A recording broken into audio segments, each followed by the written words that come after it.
देहाची तिजोरी भक्तीचाच ठेवा, देहाची तिजोरी भक्तीचाच ठेवा. उघडदार देवाता, उघडदार देवा, उघडदार देवाता, उघडदार देवा.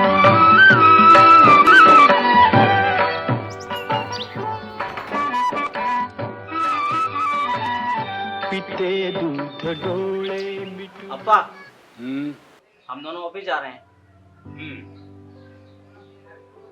अब्बा हम ऑफिस जा रहे हैं. ऑफिस? गुड, जाओ. अब्बा, अब्बा आई घर में है.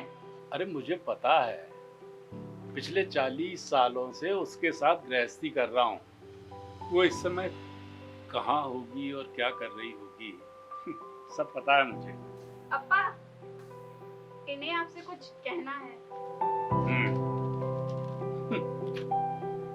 ये भी मुझे मालूम है. इतने सालों से इसकी आई इसकी वकालत करती रही, अब तुम कर रही हो, ये भी समझ में आ रहा है.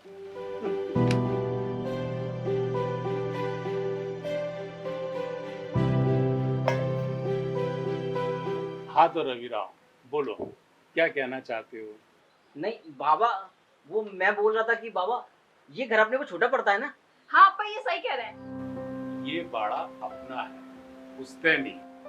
5 कमरे और ये दालान अपने पास है.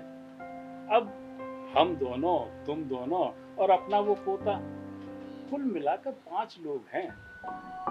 अब इतने लोगों को भी यदि ये बाड़ा कम पड़ रहा हो तो पता करो जय विलास पैलेस मिल रहा हो तो. नहीं बाबा, ऐसी बात नहीं है. वो जी माधुरी कह रही थी कि अब परिस्थिति बदल रही है. हाँ, अब बच्चे बढ़ेंगे और मेहमानों का भी आना जाना होगा. पड़ोस का अपना किराएदार अगले महीने कमरा खाली कर रहा है, तो 2 रूम और किचन और बढ़ जाएगा. और फिर वैसे भी अगले 2-3 महीने में बच्चे बढ़ने की कोई संभावना मुझे तो नहीं दिख रही. लेकिन बाबा, ये बाड़ा बहुत पुराना है. रुको, ये अलग मुद्दा है. हाँ रविराम, जगह कम पड़ती है, इस बात का समाधान हुआ कि नहीं? लेकिन बाबा माधुरी भी तो वही कह रही है कि ये बाड़ा पुराना हो चुका है. बिल्कुल सही कह रही है ये. अरे अपनी 3 पीढ़ियां इस बाड़े में रहती आ रही हैं, तो अब ये नया कोरा कैसे रह सकता है? लेकिन बाबा अपने यहाँ आने वाले लोग बहुत हैं, और अब यूडीसी बनने के बाद तो भीड़ और बढ़ रही है. यूडीसी मतलब क्या रे? अपर डिविजनल क्लर्क. मुझे लगा अपर डिस्ट्रिक्ट कलेक्टर. अब इतना भी टॉन्ट मारने की जरूरत नहीं है. बहू, इसमें बुरा मानने वाली बात नहीं है. मैंने तो इसकी बात का जवाब दिया है. अब ये तो हमारे खून में है.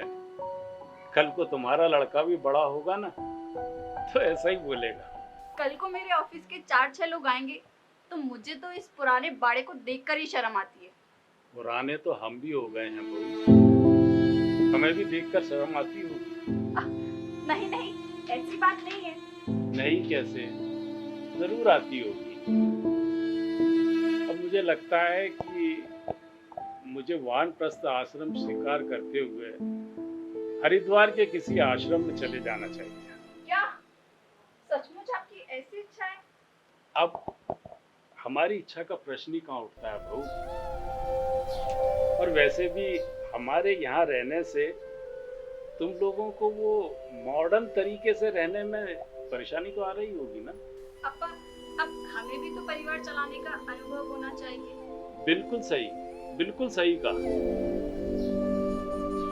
सोच रहा हूँ कि हरिद्वार जाते समय मथुरा से तुम्हारे माँ बाप को भी साथ में ले लूं. वो भी तो अब मुझसे ज्यादा ही बूढ़े हो गए ना. और फिर अंतिम समय में कोई तो चाहिए दाग देने वाला. आपने तो जैसे टेढ़ा बोलने का ठेका ही ले रखा है. मुझे सीधा बोलना नहीं आता बहू. अगर तुम्हें आता है तो फिर बोलो ना. क्यों बेकार में बाड़ा पुराना है, छोटा है कहकर बात को घुमा रहे हो? हाँ, और ये तुम्हारा तोता क्यों चुप है? क्या इसकी क्लास में कोई कमी रह गई क्या? मुझे किसी की क्लास की जरूरत नहीं है, मैं अपना अच्छा बुरा सब समझता हूँ। अच्छा, अरे वाह, ये तो कुछ नया ही है, बड़ी तरक्की कर रहे हैं। बोलो, खुलकर बोलो। बाबा, मैं ये कह रहा था कि अपन ये बाड़ा बेच के सिटी सेंटर पे एक आलीशान बंगला लेते हैं।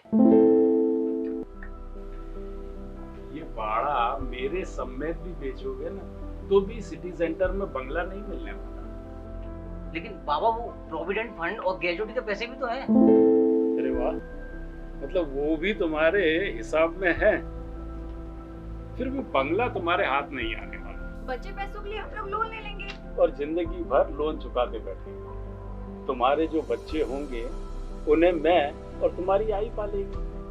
पहले तुम, फिर तुम्हारे बच्चे, फिर हमारी जिंदगी खत्म। नहीं नहीं, ऐसा नहीं है।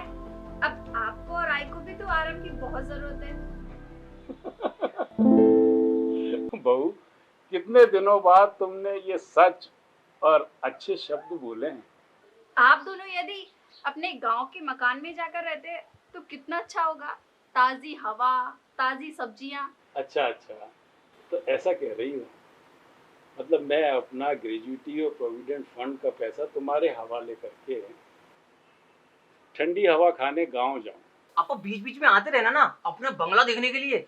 वाह, बढ़िया बढ़िया आइडिया है। आपको पसंद आई ना हमारी योजना? हाँ, लेकिन थोड़ा और विचार करना पड़ेगा। हाँ तो करो ना, थोड़ा और विचार करो, लेकिन अप्पा थोड़ा जल्दी करना, वो हाउसिंग लोन के लिए एप्लीकेशन देना है। शाम तक सोच के बताता हूँ, या अभी बताना जरूरी है? नहीं नहीं, आप आराम से शाम तक बताओ ना। आप चलो मधु, ऑफिस चलो। वो हेलमेट लेना। ऐसे सास ससुर तो भाग्यवान लोगों को ही मिलते हैं।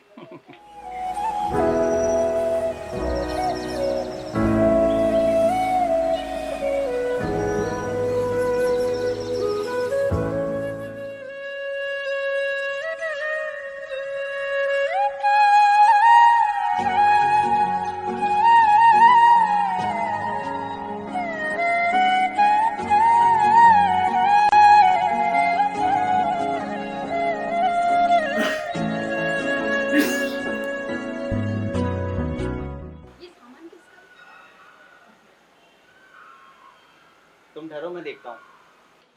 अप्पा, आपने गांव जाने की तैयारी भी कर ली? इतनी भी क्या जल्दी थी अप्पा? हाँ अप्पा, इतनी भी क्या जल्दी थी? ठहरो, तुम लोगों को गलतफहमी हो रही है। मैं इस बाड़े में जिंदगी भर से रहा हूँ। मेरा नाता यहाँ की मिट्टी और यहाँ के लोगों से है। उन लोगों से नहीं जो क्षण भर की कमाई को हड़प करके गांव जाने की सलाह दे।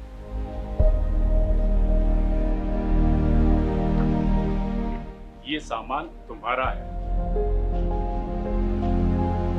जरूरी सारी चीजें रख दी हैं, बच्चे के लिए दूध और बिस्किट भी रखा है, और तुम्हारे लिए इस लाल बैग में कुछ पैसे भी हैं। अब तुम लोग बड़े हो गए हो, काफी समझदार हो गए, अपना भला बुरा समझ सकते हो। भाई ने खाना बना के रखा है, खाना खा कर जाना।